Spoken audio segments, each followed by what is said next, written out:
Today is my first day of school. That sounds so weird saying out loud. Yeah, in June of 2027, I'll finish my final year of training. I will become the first Black man to graduate from Indiana University's triple board residency program. For those who don't even know what a triple board residency program means, I've trained in pediatrics, adult psychiatry, and child and adolescent psychiatry fellowship, which I'm in right now. But today is really not even about my accomplishments. Today, I really found myself thinking about the journey it took for me to get here. I was just sitting there realizing that there was a time in my life when none of this felt possible. As many of you know, I didn't go straight to college after high school. My mom didn't even know how to fill out a FAFSA form. And to be honest with you, I don't really remember us having conversations about college visits or scholarship strategies. The reality was much simpler than that. My mom wanted me to have a better life. So she told me something very simple.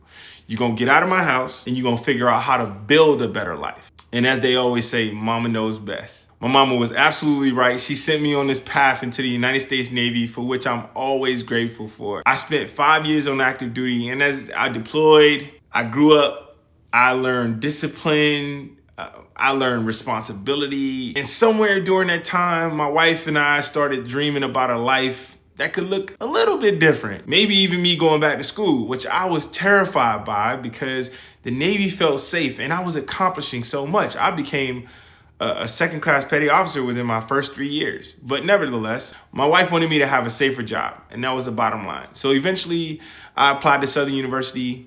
And what's funny is that I didn't go there with the plan of becoming a doctor. I actually went there with the intentions of becoming a social worker. Life has a way of introducing you to versions of you that you have no idea exist. And while I was in college, I was working as a security guard at a hospital called Baton Rouge General Hospital. I was at Mid-City, and I spent my days in class, and then I would spend my nights working. And every day I watched doctors walk through these hallways. Eventually I started asking myself this very simple question: why can't I be a doctor? And it wasn't because I thought I was some special person. It honestly was because I was naive for the most part. I didn't know if it was hard or if it was easy. It was just something that I saw. It was cool. You see people saving people's lives in trauma bays, and you see them helping people who are having heart attacks, and all of a sudden you start to get intrigued. And here's the part that people don't know. My road to becoming a physician was not very easy. I struggled with test taking, especially with the MCAT. I didn't get into medical school the very first time. I didn't even get into the programs I wanted to. And honestly, there were definitely some moments where I questioned whether or not I was good enough to get in. Moments when I wondered if I was chasing something that wasn't even meant for me. But sometimes life redirects you instead of rejecting you. And I love that about life. I ended up earning a PhD in molecular oncology and tumor immunology from New York University School of Medicine. Then I applied to medical school, and eventually I chose Tulane, in part because they gave me a full ride scholarship for medical school. And I got accepted into the Freeman School of Business to get my MBA at the exact same time. Usually when somebody offers you hundreds of thousands of dollars to become a doctor, that's worth paying attention to. So I did. And obviously many people saw my match day video. Then came residency, then Indiana University, and then all of these years of training. There have been years of missed holidays. There have been many years of studying. There have been so many years of me trying to be the husband and the father and the student and the physician and the human being all at the exact same time. And it's been ridiculously difficult. And now here I am, my first day of school.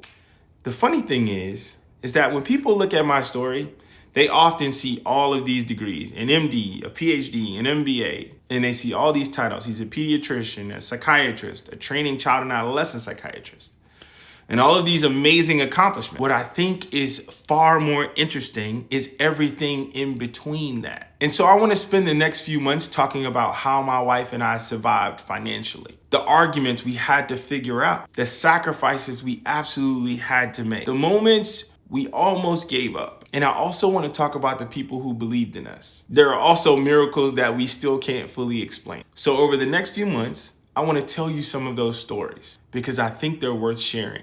And it's an incredible story. Not because I think my life is more important than anyone else's, But I think it's because there are people who are watching somewhere else in the middle of their own journey. Maybe you're questioning yourself. Maybe you're behind where you thought you'd be. Maybe your path doesn't look like someone else's. Guess what? Mine didn't either. And if my story teaches anything about this life, is that it is rarely a straight line. Sometimes there are detours, and sometimes those detours actually become your very destination. So if you're interested, stick around. Over the next few months, I'll be sharing my story behind all of these degrees, behind the story of the titles, and the story behind this man. And I think that's the part worth telling. Thank you for being here. Make sure you hit that subscribe button. As always, I love you. I'm praying for you. I'll see you next time.